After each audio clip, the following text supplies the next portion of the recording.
Welcome students again in my YouTube channel Economic Amazon, and today we will study about the income method of the national income calculation, how we can calculate our national income by using income method. So let's start. This is the simplest method because we are calculating national income and by income method. So we have to count the income directly. In this method directly आपको income जोड़ लेना है. बस आपको ये ध्यान रखना है कि वो इनकम कहाँ कहाँ से होती है. Person can earn from different angles. जो अलग अलग जो क्राइटेरियाज है पैसा कमाने का, आपको कैसे मिलता है.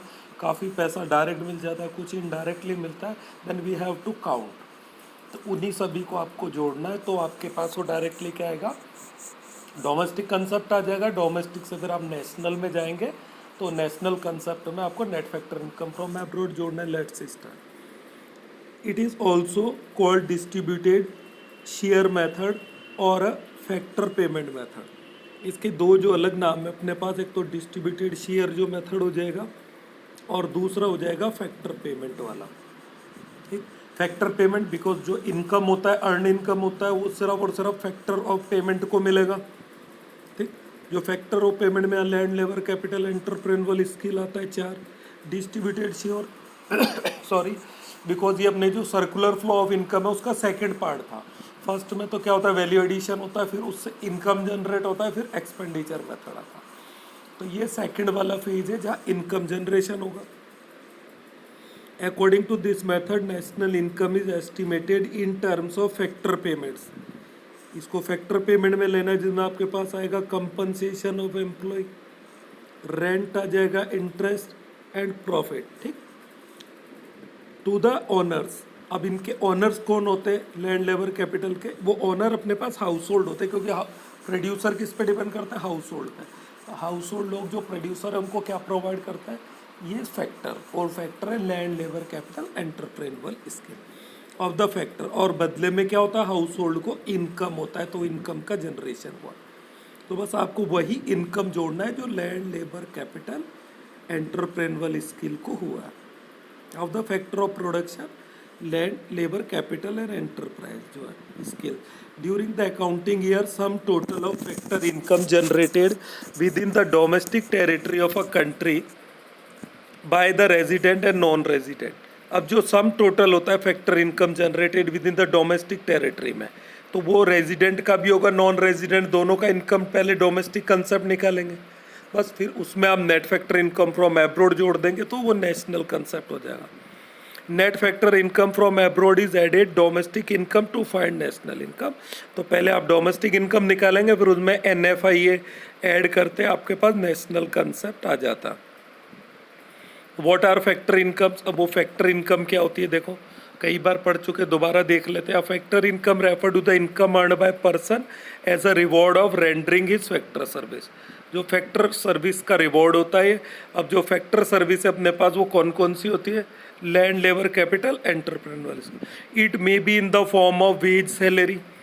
पहला तो ये अपनी सैलरी के रूप में हो सकता है फॉर हिज लेबर. फिर रेंट हो सकता है, ये लैंड का होता है, रेंट फॉर द लैंड हो गया अपने पास, इंटरेस्ट फॉर द कैपिटल हो गया, और profit for the his entrepreneurship. ठीक, it must be noted that factor income are only earn income.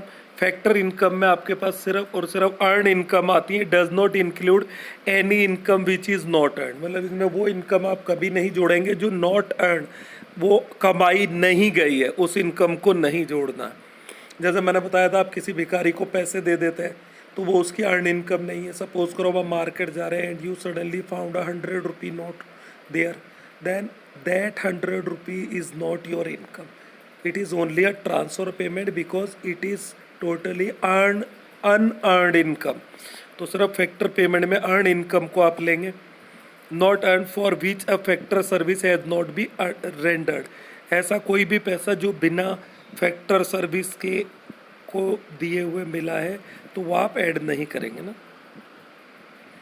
To illustrate old age pension received by the senior citizen, ठीक, is not dear earn income, जो senior citizen है आजकल government क्या है, जो 60 के above हुआ या 70 के अबाव जो भी एज क्राइटेरिया है उसको ओल्ड एज पेंशन देने लगी। ये 1000 पर मंथ वो दिया जाता है। तो मेरे फादर को भी मिलता है, वो कोई गवर्नमेंट एम्प्लॉय तो थे नहीं। तो ये ओल्ड एज जो पेंशन है ये अनअर्नड इनकम है, तो ओल्ड एज पेंशन को आप नेशनल इनकम में कभी भी नहीं जोड़ेंगे। बट जो रिटायरमेंट वाला पेंशन है वो ड्यू टू सर्विस के कारण होता है, क्योंकि आपने काफ़ी लंबे टाइम तक सर्विस किया, उसके बदले में आपको दिया जाता है, उसमें काफ़ी हिस्सा आपकी सैलरी में से भी काटा हुआ होता है। तो रिटायरमेंट पेंशन को नेशनल इनकम में जोड़ना, बट ओल्ड एज जो पेंशन है वो सिर्फ ट्रांसफ़र पेमेंट है, अनअर्न इनकम है, तो old age pension is not a part of national income, याद रखिएगा ना। Is not there earn income, it is just help by the government without anything in return. तो ये तो सिर्फ गवर्नमेंट की तरफ से हेल्प है और अनअर्न इनकम है। सच रिसिप्ट्स और payment are called transfer receipt, इसको ट्रांसफर रिसिप्ट बोलते हैं, transfer payment. These are not included in estimation of national income, तो इसको नेशनल इनकम के एस्टिमेशन में नहीं जोड़ेंगे। ठीक, अब अपने पास एक हाई ऑर्डर थिंकिंग क्वेश्चन आता है, इसको ले लेते हैं। How do you distinguish between old age pension and retirement pension in the context of estimation of national income. देखो इसी तरीके के क्वेश्चन आता है। ठीक, भी क्या क्या दोनों में डिफरेंस है, ऐसे क्वेश्चन आ जाते हैं। How will you treat the following while calculating national income. तो मानो आ गया ओल्ड एज पेंशन और रिटायरमेंट पेंशन का, देखते हैं। Old age pension are unilateral payment of transfer payment, मतलब ये एक वन साइडेड पेमेंट है। यूनिलेटरल मतलब वन साइडेड पेमेंट है, मतलब गवर्नमेंट आपको देगी 1000 रुपीज़ और बदले में सीनियर सिटीजन को कुछ नहीं करना। ठीक, रिटायरमेंट पेंशन में क्या होता है, आपने इतने साल काम किया उस काम के बदले में मिलता है। तो these are not included in the estimation of national income, old age pension को नहीं जोड़ेंगे। On the other hand retirement pension are like the deferred payment, ये डिफर्ड वेजेस है। डिफर्ड पेमेंट, डिफर्ड वेजेस मतलब बाद में मिलने वाली वेजेस है। These are related to factor service rendered by the recipient prior to their retirement, मतलब retirement से पहले जो आपने सर्विस दी उसके बदले में मिलने वाला डिफर्ड पेमेंट है। डिफर्ड पेमेंट मतलब फ्यूचर में जो मिलेगा आपको। Accordingly these are included in estimation of national income, मतलब कंक्लूजन है कि रिटायरमेंट जो पेंशन है वो नेशनल इनकम का पार्ट होती है, उसको जोड़ते हैं और ओल्ड एज पेंशन को नहीं जोड़ा जाएगा। Classification of types of factor income, अब जो आपने पास जो फैक्टर इनकम है जिसमें land, labour, capital, entrepreneurial skills आते हैं, ये इसका क्लासिफिकेशन क्या है इसको देखते हैं, बहुत ज़रूरी है। क्लासिफिकेशन ऑफ फैक्टर इनकम, पहला आता है कंपनसेशन ऑफ एम्प्लॉय। तो कंपनसेशन ऑफ एम्प्लॉय मतलब एम्प्लॉय को जो पैसा मिलता है वो, बट वो जो पैसा मिलता है वो भी कई फॉर्म में मिलता है, ऐसा नहीं है डायरेक्ट कैश ही मिलता है, उसमें भी कई तरीके के क्लासिफाइड है। जो एक गवर्नमेंट एम्प्लॉय को जो पैसा मिलता है, एक तो डायरेक्ट कैश सैलरी मिलता है, उसका प्रोविडेंट फंड होता है, और कई तरीके के कोई इंश्योरेंस स्कीम हो सकता है, कई तरीके से पैसा उसके पास आता है, उसको देखता है। तो पहला wages and salary in cash है ये, it refer to cash paid और transfer to the salary account, जो एम्प्लॉय की सैलरी अकाउंट में डायरेक्ट चला जाता है, ये वो कैश पैसा होता है। Employ as a reward for their work, ये रिवॉर्ड फॉर देयर वर्क है during the period of accounting year में जो उसने काम किया। आपने 1 महीना काम किया, आपको 1 महीने का पेमेंट मिल गया, वो है जो कैश में मिला। दूसरा आता है payment in kind, it refer to the benefit in kind, ये काइंड में होता है benefit, like rent free accommodation, जैसे आप सर्विस कर रहे हैं गवर्नमेंट का, गवर्नमेंट ने आपको एक बंगला किराए पे, मतलब बंगला दे दिया रहने के लिए, एक मकान दे दिया जिसका कि किराया गवर्नमेंट आपसे नहीं लेती। जैसे जो गवर्नमेंट ऑफिसर होते हैं उनको गवर्नमेंट की तरफ से मकान मिल जाता है, जैसे हमारे प्रधानमंत्री वगैरह है, इनका तो प्रधानमंत्री आवास है, मुख्यमंत्री बनते हैं आपको मुख्यमंत्री आवास मिल जाएगा, उसका कोई भी किराया आपसे नहीं लिया जाता है। गवर्नमेंट एम्प्लॉय को भी सरकारी क्वार्टर मिल जाता है। मेरा एग्जाम्पल है, I am living in a school hostel, तो जो सैलरी है मेरा, वो सैलरी तो मेरा कैश जो मिलता है, उसके अलावा जो इन काइंड है, मेरे को हॉस्टल में रहने का कोई चार्ज नहीं लिया जाता है, तो वो इन काइंड में ऐड हो जाएगा आपका ना। थर्ड जो इसका पार्ट आता है employers contribution to social security. Social security मतलब इन फ्यूचर आपके पास ऐसा नहीं है कि आपने जब तक पे इन काम किया तो आपके पास पैसा आता रहा, जैसे आपके सर्विस रिटायर हुए तो आपके पास कोई पैसा नहीं बचेगा। तो आपका प्रोविडेंट फंड वगैरह जो चीज़ होती है उसमें एम्प्लॉयर्स का जो कंट्रीब्यूशन होता है, पीएफ में दो कंट्रीब्यूशन होते हैं। पहला तो एम्प्लॉय का होता है, एम्प्लॉय मतलब आपकी सैलरी में से एक पर्टिकुलर जो हिस्सा है सैलरी का कुछ परसेंटेज 5 to 10% जो भी डिसाइड होता है गवर्नमेंट नॉर्म्स के अकॉर्डिंग वो डिडक्ट होता है। अब वो डिडक्ट हुआ और उतना ही पैसा जो एम्प्लॉयर्स है वो मिला के आपके अकाउंट में जमा करते हैं। ठीक, जैसे 1000 रुपीज़ आपका डिडक्ट हुआ तो 1000 रुपीज़ ही गवर्नमेंट नॉर्म्स के अकॉर्डिंग एम्प्लॉयर्स को मिलाना पड़ता है और पर मंथ 2000 रुपीज़ आपके पीएफ अकाउंट में जमा होता है। तो इसका मतलब जो 1000 रुपीज़ एम्प्लॉय का कंट्रीब्यूशन है वो तो आपके सैलरी का पार्ट है, तो उसको सेपरेटली नेशनल इनकम में नहीं जोड़ेंगे। बट एम्प्लॉयर का जो कंट्रीब्यूशन था 1000 रुपीज़ वो आपकी सैलरी का पार्ट नहीं होता है। दैट इज़ वाई जो कंट्रीब्यूशन ऑफ एम्प्लॉयर्स है उसको आपको नेशनल इनकम में जोड़ना है, जो भी आपके सैलरी का पार्ट होता है इस कंपनसेशन का। फोर्थ है पेंशन ऑन रिटायरमेंट, जो रिटायरमेंट वाला पेंशन है वो भी आपके सैलरी का पार्ट होगा। इस तरीके से आपके पास अगर आप देखेंगे कंपनसेशन जो एम्प्लॉय है इसमें आपके पास कितने हिस्से हो गए। अगर आपको डायरेक्ट कंपनसेशन ऑफ एम्प्लॉय दिया होगा क्वेश्चन में तो आपको सेपरेटली ये चारों पॉइंट ऐड नहीं करना पड़ेगा। बट सपोज करो आपको कंपनसेशन ऑफ जो एम्प्लॉय है ये सेपरेटली नहीं दिया गया है डायरेक्टली, तो फिर आपको इन चारों को ऐड करना है। 1 2 3 4 ये चार दिए होंगे वहाँ पे, और ज़रूरी नहीं है चारों दिए हो, तीन भी दे सकता है तो आप तीनों को जोड़ लें। ठीक, उनको जोड़ के आप किस में कन्वर्ट करेंगे, कंपनसेशन। अब सपोज करो उसने कंपनसेशन ऑफ एम्प्लॉय नहीं दिया, is not given, wages, salary, payment in kind और एम्प्लॉयर्स कॉन्ट्रीब्यूशन दिया है, तीनों दिया है। तो इसका मतलब पेंशन रिटायरमेंट उस जॉब में नहीं होता, उसमें पेंशन रिटायरमेंट कहीं मिला ही नहीं होगा, तो आप तीनों को जोड़ लें। अब पेमेंट इन काइंड नहीं दिया हुआ है तो इसका मतलब वहाँ पे पेमेंट इन काइंड का रोल नहीं है, तो बाकी तीन को जोड़ के कंपनसेशन ऑफ एम्प्लॉय निकालें, फिर उससे नेशनल इनकम कैलकुलेट करेंगे। बट सपोज करो कई बार वो कंफ्यूज करने के लिए क्या करता है, कंपनसेशन ऑफ एम्प्लॉय तो उसने डायरेक्ट दे दिया 1000, लाख, करोड़, कुछ भी हो सकता है, और after giving the compensation of employ 1000, lakh, 1000, crore, उसने इन चारों पार्ट को भी सेपरेटली सेम क्वेश्चन में दिया है। मतलब वेजेस, सैलरी भी दिया है, पेमेंट इन काइंड दे रखा है, पेंशन, रिटायरमेंट, इनमें से चारों दे रखे हैं, कोई दो पार्ट दे रखा है। तो it is only to confuse you, ये आपको कन्फ्यूज करता है। तो आप याद रखें जब आपने डायरेक्ट 1000 रुपीज़ जोड़ लिया है ना, तो फिर आप इनको ना जोड़ें सेपरेटली, वो सिर्फ आपको अननेसेसरी वहाँ दिए गए, आपको इनको नहीं देखना है, अवॉइड करना है, क्योंकि आपको पता है कंपनसेशन ऑफ एम्प्लॉय में ऑलरेडी ये चारों ऐड हैं। नेक्स्ट जो इसका पार्ट आता है वो आता है ऑपरेटिंग सरप्लस। अब ऑपरेटिंग जो सरप्लस है इसके तीन पार्ट है, रेंट, इंटरेस्ट और प्रॉफिट। अब ऑपरेटिंग सरप्लस में रेंट और इंटरेस्ट तो आपके पास डायरेक्ट होंगे। रेंट आपका लैंड का रेंट होता है, इंटरेस्ट आपके कैपिटल का होता है, और जो प्रॉफिट है is further divided into 3 categories, 3-4 जो क्लासिफाइड किया गया है। प्रॉफिट में क्या होता है, एक तो डिविडेंड हो जाएगा, कॉरपोरेशन टैक्स हो जाता है आपके पास। ठीक, दो इसके मेन है, तीसरा पॉइंट भी है। तो प्रॉफिट को अब आप आगे डिवाइड करेंगे तो profit is further split into 3 components. पहला डिविडेंड जो शेयर होल्डर को मिलता है। अब शेयर होल्डर क्या होता है, काफ़ी जो बड़ी कंपनियां उनके काफ़ी जो शेयर होल्डर्स होते हैं, आपने शेयर किसी कंपनी के खरीदे हुए तो ईयरली जब कंपनी अपना बैलेंस शीट शो करता है तो उसमें जो भी प्रॉफिट होता है उस प्रॉफिट का एक पार्ट जो शेयर होल्डर्स हैं उनके अकाउंट में एज अ डिविडेंड ट्रांसफ़र किया जाता है।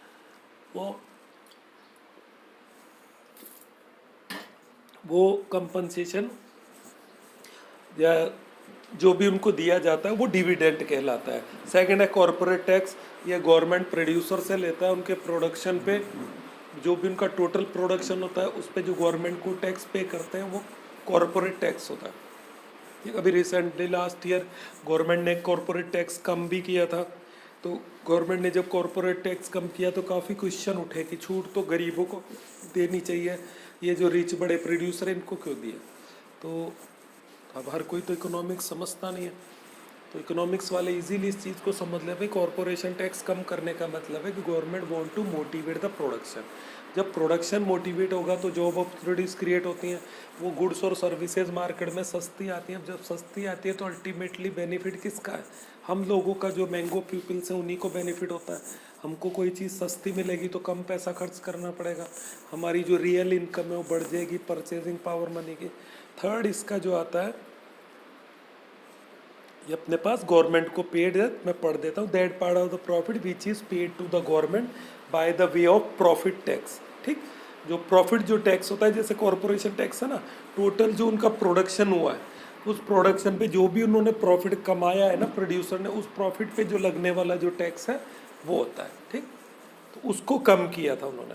अनडिस्ट्रीब्यूटेड प्रॉफिट, थर्ड वाला था अनडिस्ट्रीब्यूटेड। तो हर जो प्रोड्यूसर होता है, ऐसा नहीं है कि अपने सारे पैसे को डिस्ट्रीब्यूट करता है, land, labour, capital, entrepreneurial skill को देने के बाद भी कुछ पैसा जो है बच जाता है। अब उस पैसे पे किसी का हक नहीं है, वो कंपनी के अकाउंट में होता है, जिसको कि वो फ्यूचर मेंटेनेंस या फर्दर इन्वेस्टमेंट के लिए यूज़ करती है कंपनी। ठीक, अपने बिजनेस को बढ़ाने के लिए। तो वो अनडिस्ट्रीब्यूटेड प्रॉफिट होता है। That part of the profit which is retained by the firm for future use, particularly to meet some contingent expenses, जो है उनके इन द फ्यूचर जो भी एक्सपेंस होते हैं बिजनेस बढ़ाने में, कई तरीके के खर्चे हो सकते हैं। It is called corporate saving, corporate saving जिसको बोला जाता है, एंड डिस्ट्रीब्यूटेड प्रॉफिट। तो ये तीनों किसका पार्ट है? प्रॉफिट का। अब सपोज करो आपको ऑपरेटिंग सरप्लस में तीन हिस्से आए, रेंट आया, इंटरेस्ट आया और प्रॉफिट। अगर डायरेक्ट उसने ऑपरेटिंग सरप्लस दिया है, देखो मैं वापस ऊपर आता हूँ, अगर डायरेक्टली ऑपरेटिंग सरप्लस दिया है और उसने कुछ भी दे दिया 6000 के, ठीक, अब उसमें आपने डायरेक्ट ऑपरेटिंग सरप्लस दिया है, तब तो आपको ये रेंट, इंटरेस्ट, प्रॉफिट से कोई मतलब ही नहीं रह जाएगा। अब सपोज करो उसने ये नहीं दिया, ठीक, अब रेंट उसने दिया 10, ये दिया 20 और अनडिस्ट्रीब्यूट ये जो प्रॉफिट दिया है ये इसने 50 दिया है, तो फिर आप इन तीनों को प्लस करेंगे तो ये 50, 60, 70, 80, तो ऑपरेटिंग सरप्लस 80 करोड़ लाख कुछ भी हो सकता है। ठीक, बट अब इसमें भी कंफ्यूज करने के लिए क्या करेगा, ऑपरेटिंग सरप्लस डायरेक्ट देगा, और after giving the operating surplus वो रेंट, इंटरेस्ट, प्रॉफिट में से कोई भी एक चीज़ दे देगा, तो बच्चा वहीं कंफ्यूज होता है। जैसे ही आपने ऑपरेटिंग सरप्लस के साथ रेंट को दोबारा जोड़ दिया तो आपका क्वेश्चन गलत हो जाता है। ठीक, तो आप ये याद रखेंगे। ऑपरेटिंग सरप्लस हो गया, इसके बाद अपने पास आता है मिक्स इनकम। अब मिक्स इनकम क्या होता है? इसका लिंक अपने पास सेल्फ एम्प्लॉयड पर्सन के लिए है। जो भी सेल्फ एम्प्लॉयड पर्सन है उन्हीं को मिक्स इनकम होता है। मैंने पहले बताया था, सपोज करो एक जनरल शॉपकीपर है, दुकान खोल रहा है, तो उसने अपनी दुकान, खुद मकान में एक दुकान बनाई, तो खुद की दुकान में उसने दुकान डाला, पैसा भी अपना इन्वेस्ट किया 4-5 लाख रुपए, खुद दुकान पे दिन भर बैठता है और खुद ही का दिमाग यूज़ किया भी कैसे कस्टमर को डील करना। अब उसने क्या किया, अब खुद की दुकान है तो रेंट जो है दुकान का वो भी उसी के पास जाएगा, कैपिटल खुद का इन्वेस्ट किया है तो कैपिटल का इंटरेस्ट भी उसी के पास जाएगा, एंटरप्रेन्योरल जो स्किल्स हैं वो भी खुद है, खुद का दिमाग लगाए तो वो भी पैसा उसके पास जाएगा, और दिन भर दुकान पे वो खुद ही बैठता है तो वेजेस जो सैलरी है वर्कर्स की वो भी उसके पास जाएंगे। इस तरीके से उसके पास प्रॉफिट एक बड़े अमाउंट में दिखने लगता है, और ये क्या कहलाता है? उसकी मिक्स इनकम। अब यहाँ पे आप इसको लैंड, लेबर, कैपिटल में अलग अलग क्लासीफाइड कैसे करेंगे? इट इज़ वेरी हार्ड, तो एस्टिमेशन करना बहुत मुश्किल होता है। That is why we will treat it as a mix income. देखो पढ़ते, mix income refer to the income of the self employed person using their own labour, land, capital and entrepreneurship जो है in their household enterprise. जो household जो है, अब वो household land, labour, capital होता है, ये प्रोड्यूसर को प्रोवाइड करते हैं। These incomes are a mixture of wages. अब ये जो इनकम होती है ये मिक्सचर है चारों का मिला के, rent, interest, wages, that is why it is called mix income. अब ये जो सेल्फ एम्प्लॉयड पर्सन है उसको तो चारों इनकम खुद ही होगी ना। जैसे सपोज करो आप किसी फैक्ट्री में काम करते हो, अब आपको 10,000 रुपये सैलरी मिलती है, तो इसका मतलब आपका जो हिस्सा है वो क्या हुआ? एक हिस्सा हुआ कि आपको वेजेस वाले हिस्से में से कुछ न कुछ जरूर मिल रहा है, but you are not the part of other. जैसे इंटरेस्ट का पार्ट आपके पास नहीं है, दूसरे पार्ट आपके पास नहीं है, 2-3 पार्ट हो सकते हैं ना, वो आपके पास नहीं है। इंटरेस्ट आपको नहीं मिलता एंटरप्रेन्योर वाला, आपको तो सिर्फ एक लेबर वाला जो सेक्शन है वो आपको मिलेगा उसमें। तो जबकि एक सेल्फ एम्प्लॉयड पर्सन को, जैसे कई ठेला कोई लगा रहा है, ठेले पे दिन भर सामान बेचता है, ऐसे कई एग्जाम्पल हैं, उसने अपना खुद का पैसा इन्वेस्ट किया है, तो वो उसके लिए मिक्स इनकम का काम करेगा। तो मिक्स इनकम हम सेल्फ एम्प्लॉयड पर्सन के लिए लेके चलेंगे, इसको आप ध्यान रखें।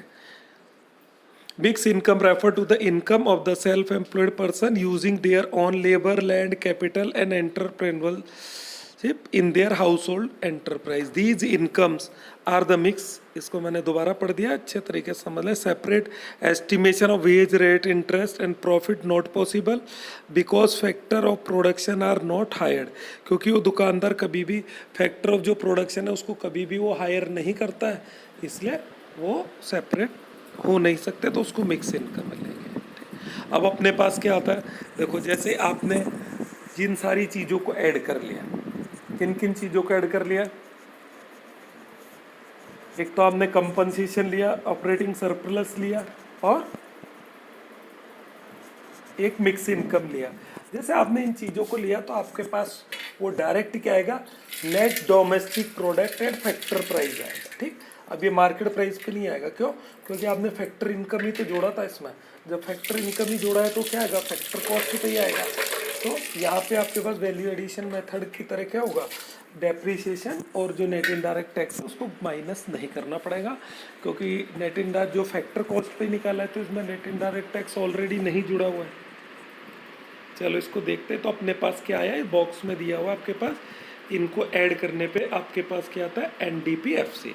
और इसमें जो डेप्रीशिएशन भी नहीं होता, क्योंकि जो आपकी इनकम है उसमें डेप्रीशिएशन क्या है, इनकम तो इनकम होता है। अब प्रोडक्शन करते टाइम जरूर डेप्रीशिएशन आता है अपने पास, बट जब आप इनकम मेथड से कैलकुलेट करते हैं तो उसमें डेप्रीशिएशन का लिंक नहीं है। अब आपको एनडीपीएफसी से नेशनल इनकम में कन्वर्ट करना है तो सिर्फ आपको क्या ऐड करना है, net factor income from abroad है। ठीक, ये आगे आपके पास नेशनल इनकम है। अब आपका जो ये एनडीपीएफसी था ये रहा, इसमें net factor income from abroad जोड़ेंगे तो आपका नेशनल इनकम डायरेक्टली बन जाएगा। अब इसका एक फ्लो चार्ट देख लेते हैं। ठीक, फ्लो चार्ट में देखें आप, पहला आपके पास कंपनसेशन ऑफ एम्प्लॉय आपने ऐड किया, ऑपरेटिंग सरप्लस ऐड किया, मिक्स इनकम। जैसे आपने इन तीनों को ऐड किया तो आपके पास एनडीपीएफसी मतलब net domestic product factor price पे आएगा। ठीक, ये फैक्टर प्राइस पे आ गया तो अब आपके पास डेप्रीशिएशन वाला पार्ट और नेट इनडायरेक्ट वाला पार्ट इनकम मेथड में नहीं होता है जो वैल्यू एडिशन में था। अब इसमें आप डायरेक्टली NFI जोड़ देंगे, NFI ये net factor income from abroad, तो आपके पास ये चारों का सम हो जाएगा और यही हमारी नेशनल इनकम है। बट ध्यान इतना सा रखना है, अगर कंपनसेशन ऑफ एम्प्लॉय उसने डायरेक्टली नहीं दिया है तो फिर आपको वो cash, in kind, employers contribution ये सारे करके सेपरेट जो भी दिया होगा उनको ऐड करेंगे। ऑपरेटिंग सरप्लस डायरेक्टली नहीं दिया है तो आपको रेंट, इंटरेस्ट और प्रॉफिट तीनों को ऐड करके ऑपरेटिंग सरप्लस बनाना है। ठीक, तो ये आपका इनकम मेथड है। इसका एक क्वेश्चन प्रैक्टिस के लिए कर लेते हैं। देखो थोड़ा एक हाई ऑर्डर थिंकिंग क्वेश्चन लेते हैं। Operating surplus does not arise in subsistences sector और जनरल गवर्नमेंट सेक्टर और इकोनॉमी। मतलब ऑपरेटिंग जो सरप्लस है डज नॉट अराइज, मतलब जो ऑपरेटिंग सरप्लस में अपने पास क्या आया था, रेंट आया था, इंटरेस्ट आया था, प्रॉफिट, ये इन सेक्टर में क्यों अराइज नहीं होता है। देखो answer, operating surplus does not arise in the substance sector and in the general government sector because, इन दोनों सेक्टर में क्यों नहीं आता। In the subsistences sector production is meant only for substances of the producer family. मतलब इसमें क्या होता है, वो सिर्फ अपने घर के लिए प्रोड्यूस कर रहा होता है। जैसे कई बार फार्मर अपने खेत पे खेती करता है और वो सिर्फ और सिर्फ अपने लिए ही करता है, मतलब उसको मार्केट में नहीं बेचेगा। Production is not mean to the sale in the market, there is no marketable surplus. तो क्योंकि उसके पास सरप्लस होगा तभी तो। ऑपरेटिंग सरप्लस का मतलब क्या हुआ कि आपको ऑपरेट करने के लिए सरप्लस अधिक जो इनकम है वो रेंट, लेबर, जो इंटरेस्ट, प्रॉफिट ये आते हैं। अब जब आप खुद के लिए काम कर रहे हो, खुद का खेत है, गेहूँ उगाया, खुद खा लोगे, तो वो मार्केट में बिकेगा नहीं, तो मार्केटेबल सरप्लस नहीं होगा। Accordingly there is no operating surplus. तो सेल्फ जो सब्सटेंसेज है, सेल्फ कंजप्शन के लिए प्रोडक्शन अगर होता है तो उसमें ऑपरेटिंग सरप्लस नहीं होगा। सेकेंड है, इन the general government sector production is meant only for the collective consumption.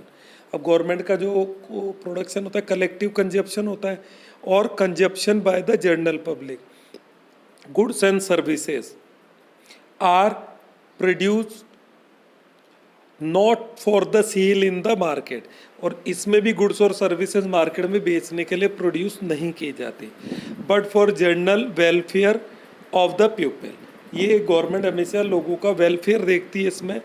Example, service of the law and order and defence are available to the people free of charge. जैसे हमारे पास police की service है, army हमारे लिए, government किसी भी चीज़ में हो तो ये सारी चीज़ें हमारे लिए फ्री है। ऐसा नहीं है कि हमारे पास पुलिस है, ये है, तो इसका पैसा हमसे लिया जाता है, तो गवर्नमेंट की तरफ से फ्री होता है। तो इस केस में भी कोई ऑपरेटिंग सरप्लस नहीं होगा। Accordingly there is no operating surplus in the general government sector.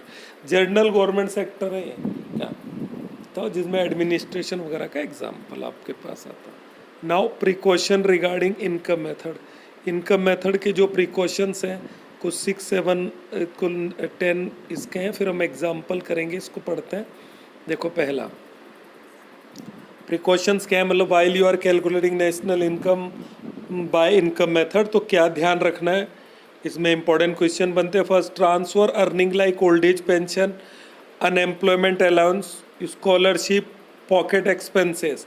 मतलब ये जो सारी चीज़ें हैं, गवर्नमेंट अगर ओल्ड एज पेंशन देती है, अनएम्प्लॉयमेंट मतलब बेरोजगारी भत्ता वो दे रही है, या फिर वो स्कॉलरशिप किसी बच्चे को दे रही है, या पॉकेट एक्सपेंसेस हैं, ये नेशनल इनकम में नहीं जुड़ेंगे, बिकॉज ये वन साइडेड पेमेंट है, ट्रांसफ़र पेमेंट पे इंक्लूड होंगे। ठीक, ये आपको ध्यान रखना है। और भी कई एग्जाम्पल हो सकते हैं। Should not be included in the national income because corresponding to transfer payment there is no value addition in the economy, क्योंकि इस कारण से चाहे ओल्ड एज पेंशन हो, चाहे एम्प्लॉयमेंट अलाउंस हो, स्कॉलरशिप हो, इस कारण से हमारी इकोनॉमी में कोई वैल्यू एडिशन नहीं होता है। However as already noted, retirement pensions are to be included in national income, but retirement pension वो आपकी सर्विसेज के बदले मिलती है जो आपने पहले दी थी रिटायर होने से पहले, तो रिटायरमेंट पेंशन को आप नेशनल इनकम में ऐड करेंगे। सेकंड है इनकम फ्रॉम इलीगल एक्टिविटीज़, जैसे चोरी वगैरह, लूट, डकैती, गैम्बलिंग, इसको नेशनल इनकम में नहीं जोड़ेंगे। ठीक, इलीगल एक्टिविटीज़ जैसे थेफ्ट मतलब चोरी, गैम्बलिंग, जुआ खेल के कमा लिया, is not to be included national income as regard income generated in terms of black money में आता है ये। It is not included simply because no estimate are available. अब गवर्नमेंट के पास इसका कोई एस्टिमेशन थोड़ी होता है कि उसने जुए से इतना कमा लिया, ये कर लिया, और फिर ये फैक्टर जो फैक्टर इनकम भी नहीं है ना ये, तो याद रखें। थर्ड है commission paid on the sale and purchase of second hand good, इसको आपको जोड़ना है। Hand goods are to be included, but second hand good का प्राइस जो है वो वैल्यू एडिशन में नहीं जोड़ा था, बट अगर उसका जो ब्रोकरेज है, क्योंकि वो उसकी इनकम है, इस कारण उसको ऐड कर लिया जाता है। ठीक, कमीशन जो पेड है उसको आप जरूर ऐड करेंगे। Number 4, brokerage on the sale purchase of share and bonds is to be included in national income. Brokerage जो है sale purchase of the share and bonds is to be included in national income. जब आप share वगैरह खरीदते हैं, bond, तो उस पर दलाली लगती है, उसको जोड़ना है, क्योंकि वो सर्विस प्रोवाइड करते हैं, तो as a reward of their service उसको ऐड करना। नेक्स्ट आता है 5th number, income in terms of windfall gains. ठीक, जैसे कोई लॉटरी लग जाना, should not be included as there is no value addition corresponding to windfall gain. जैसे केबीसी में जाके आप करोड़ों कमा लाते हैं, तो वो इनकम जो है विंडफॉल गेन में आएगा, शुड नॉट बी इंक्लूडेड, उसको आपको नहीं जोड़ना है, इसको आप विंडफॉल गेन्स में मानेंगे। ठीक, जैसे आप सड़क पर जा रहे हैं, आपको 2000 रुपये मिल गए, ये विंडफॉल गेन ही होता। नंबर 6, इसमें लास्ट लाइन थी, likewise income in the form of capital gain is not to be treated as factor income. ऐसी विंडफॉल गेन वाली इनकम को फैक्टर इनकम नहीं माने। 6th है, imputed rent on occupied house is to be treated along with rent as the component of factor income. मतलब imputed rent of on occupied house, जैसे आपका खुद के घर है, उसी में कुछ काम कर रहे हैं, दुकान खुद के है, तो उसका जो रेंट है उसको आपको जोड़ना है। Along with rent as a component of factor income हो जाता है वो, क्योंकि खुद की दुकान में दुकान चला रहे हो तो उसका रेंट तो होगा, क्योंकि आप खुद नहीं चलाते तो दूसरे को देते तो किराया मिलता। 7th है, corresponding to the production for self consumption there should be generation of income in the economy, it should be taken account of. Corresponding to production for self consumption, जो सेल्फ कंजप्शन के लिए जो भी चीज़ ली गई है, there should be generation of income in economy, उससे भी इकोनॉमी में इनकम जनरेट होती है, it should be taken in account, उसको आपको जोड़ना है। मतलब जैसे आपने को प्रोडक्शन किया, अब खुद का खुद ही खर्च कर लिया, खुद ही कंज्यूम कर लिया, तो वो इकोनॉमी में काउंट होगा, मतलब नेशनल इनकम में काउंट उसको किया जाएगा। ये 7 प्रिकॉशन थे। 8th वाला है, corporate tax, dividend and undistributed profit are all the component of corporate tax. ये तीनों मिला के कॉरपोरेट टैक्स का पार्ट हो जाते हैं। क्या क्या? Corporate tax, dividend, undistributed profit. Once profit is included in the estimation of national income, एक बार अगर आपने प्रॉफिट को जोड़ लिया नेशनल इनकम में, any of this component should not be separately added, तो फिर उसके बाद सेपरेटली इनको ऐड नहीं करना है। ठीक। 9th है, income tax is paid out of compensation of employ. अब इनकम जो टैक्स होता है वो आपकी सैलरी में से जाता है, तो इसका मतलब टैक्स तो ऑलरेडी इनकम में जुड़ चुका है, तो सेपरेटली उसको घटाना जोड़ना नहीं है। It should not be added in the estimation of national income. तो इनकम टैक्स को भी जब आप नेशनल इनकम से इनकम निकालते हैं, अपनी इनकम मेथड से नेशनल इनकम निकालते हैं, तो इनकम टैक्स को नहीं जोड़ना है, क्योंकि वो आपकी इनकम का पार्ट है। 10th, wages and salaries in cash and kind as well as social security contribution by employers on behalf of employee are all component of compensation of employee। मतलब वेजेस हुआ, salary, in cash, in kind, social securities of employ, ये सारी चीज़ें जो हैं आपके पास compensation of employ में ऑलरेडी ऐड होती हैं। Any of these component should not be separately added once compensation of employ is included. मतलब एक बार आपने कंपनसेशन ऑफ एम्प्लॉय जोड़ लिया है, तो फिर इनको सेपरेटली दोबारा ना जोड़ें। तो 10 प्रिकॉशंस थे। यहाँ एक नोट दिया गया है, all taxes by government are received as compulsory transfer payment. मतलब जो टैक्स गवर्नमेंट को मिलता है ये कंपल्सरी ट्रांसफ़र पेमेंट है, मतलब बदले में गवर्नमेंट कुछ आपके लिए नहीं करेगी। These are not to be included in estimation of national income. All taxes by government received, जो कंपल्सरी पेमेंट है भी गवर्नमेंट को, जो ये तो देना ही देना है। ठीक, जैसे इनकम टैक्स वगैरह होगा, तो इसको सेपरेटली कभी भी ऐड नहीं करना है। ठीक, क्योंकि ये वन साइडेड ट्रांसफ़र पेमेंट में ही आएंगे। Yes, example. तो यहाँ पे आपको क्या कैलकुलेट करना है इस एग्जाम्पल में, आप देखें। एक तो आपको नेट डोमेस्टिक इनकम निकालना है, ठीक, एनडीपी। दूसरा ग्रोस डोमेस्टिक इनकम निकालना है, फिर नेट नेशनल इनकम और net national product at market price पे निकालना है। 4 चीज़ें दिया हुआ क्या आपको देखें। Indirect tax, subsidies, depreciation, mix income of self employed, operating surplus दे रखा है, net factor income from abroad और कंपनसेशन ऑफ एम्प्लॉय। तो देखो, पहला आपको नेट डोमेस्टिक इनकम निकालना है, तो एनडीपी। ठीक, तो आपको पहला तो कंपनसेशन ऑफ एम्प्लॉय आप ले लेंगे, ऑपरेटिंग सरप्लस आप ले लेंगे और मिक्स इनकम, तीनों जोड़ लें। ठीक, तीनों जोड़ते हैं आपके पास नेट डोमेस्टिक इनकम आ जाएगा, सीधा सा। तो तीनों को जोड़ा तो आपके पास कितना आ गया? 62,000 करोड़। ठीक है, ये आपने फॉर्मूले में पढ़ा था।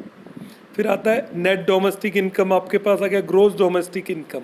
अब ग्रोस निकालना है तो ऊपर आपको डेप्रीशिएशन दिया हुआ है, देखें आप नंबर थर्ड पे 1700, तो आपने इसमें क्या करा, नेट डोमेस्टिक इनकम में डेप्रीशिएशन ऐड कर देंगे 1700, तो आपके पास ये नेट डोमेस्टिक इनकम हो जाएगा। फिर आपको नेट नेशनल इनकम निकालना है, तो नेट डोमेस्टिक जो इनकम था इसमें आप net factor income from abroad जोड़ दें जो कि -300 करोड़ दिया हुआ ऊपर, तो जैसे आप इसको प्लस करेंगे इस तरीके से तो माइनस हो जाएगा, तो ये आ जाएगा। अब आता है net national income. Net national income आपके पास ये आ गया, net national product at market price पे जाना है, क्योंकि वो तो फैक्टर कॉस्ट पे था, तो आप क्या जोड़ेंगे, इनडायरेक्ट टैक्स जोड़ दें और माइनस सब्सिडी कर दें। तो जब आप इन दोनों को करते हैं तो क्या हो जाता है, NIT, नेट इनडायरेक्ट टैक्स। ये तो आप सेपरेटली पहले नेट इनडायरेक्ट टैक्स निकाल लें और उसको नेट नेशनल इनकम में जोड़ लें, तो आपके पास ये D वाला पॉइंट भी निकल जाएगा। ठीक, फिर इसका जो सेकंड एग्जाम्पल है ये आप करिएगा, इसमें मैं दिखा देता हूँ, एक एग्जाम्पल करवा दिया and this is the end.